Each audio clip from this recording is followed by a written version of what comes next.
Can someone learn to be resilient? Or is it simply part of who you are? Like many of us, I started playing football just because I love to play sports. And so I was having fun winning when I was in high school, in college. And then I got to a point where it was about proving people wrong. J.T. O'Sullivan was never focused on NFL stardom. At one point, a fourth-string quarterback at a Division II school, he wasn't focused on the NFL, period. I spent 5 years at UC Davis. To be honest with you, I remember the exact day that I found out that it was even an opportunity. At the end of the year, my head coach came up to me and said, "You want to see the draft evaluations?" And I didn't even know what he was talking about. He's like, "You graded out as like a potential draft pick." After his junior season at UC Davis, O'Sullivan actually got a Heisman Trophy vote, just the second Division II player to do so. After his senior year, he got a job offer. The getting drafted part of it was a great, bizarre experience. I think back then it was split up 2 days, maybe. And so the second day, all of a sudden I took a nap and ended up waking up to a phone call from the Saints. O'Sullivan was the 11th quarterback taken in 2002 and the 186th selection overall. His long and windy road to the NFL didn't get any shorter or straighter once he got there. Got drafted by New Orleans. After the second year, I went to Frankfurt, NFL Europe, for a season. My third year, I'm with New Orleans. About a quarter of the way through that season, I get traded to Green Bay. I get cut from Green Bay the following year, go to the practice squad at Chicago. Then I'm picked up on the active roster by Minnesota. Released from Minnesota the following camp, and essentially out of the league that year. I'm on the practice squad in New England, and then the final week of the season in Carolina. Then I go back to Europe again, get picked up and go to Detroit. From Detroit, I went to San Francisco to Cincinnati, Cincinnati to San Diego, to Oakland, to CFL, Saskatchewan Roughriders. Pretty good. Walk me through. That's a pretty fast way through about a decade plus.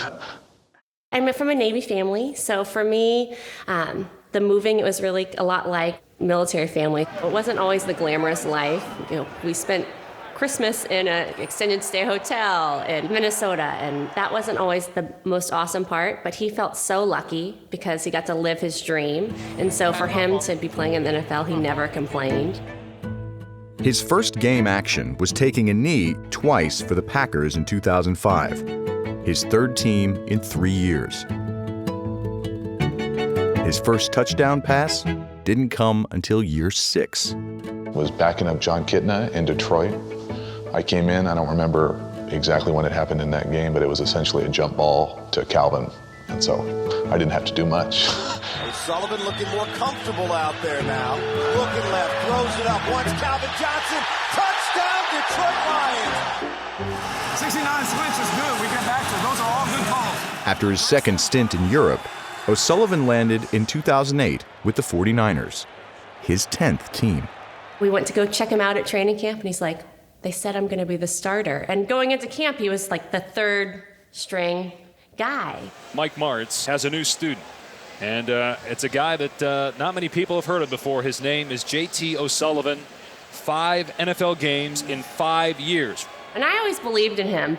And so the fact that he was given a chance, that was a really cool thing.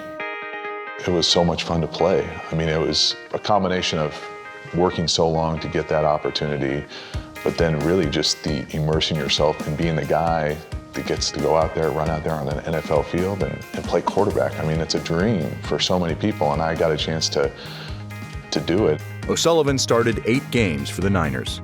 He threw 8 touchdowns and 11 interceptions, but was benched midway through the season. He would play 4 more years of professional football and never start another game. It never crossed my mind to quit. It got tougher and tougher the older I got. But at the same time, it's such a short career. Like, yeah, I'm going to do everything I can to maximize this opportunity. And that's one of the things I feel really good about that I did. I sucked the marrow out of that career. Jack, if you want to play indoor baseball, you get dressed for school, please. Good idea. At 33, O'Sullivan was done with football.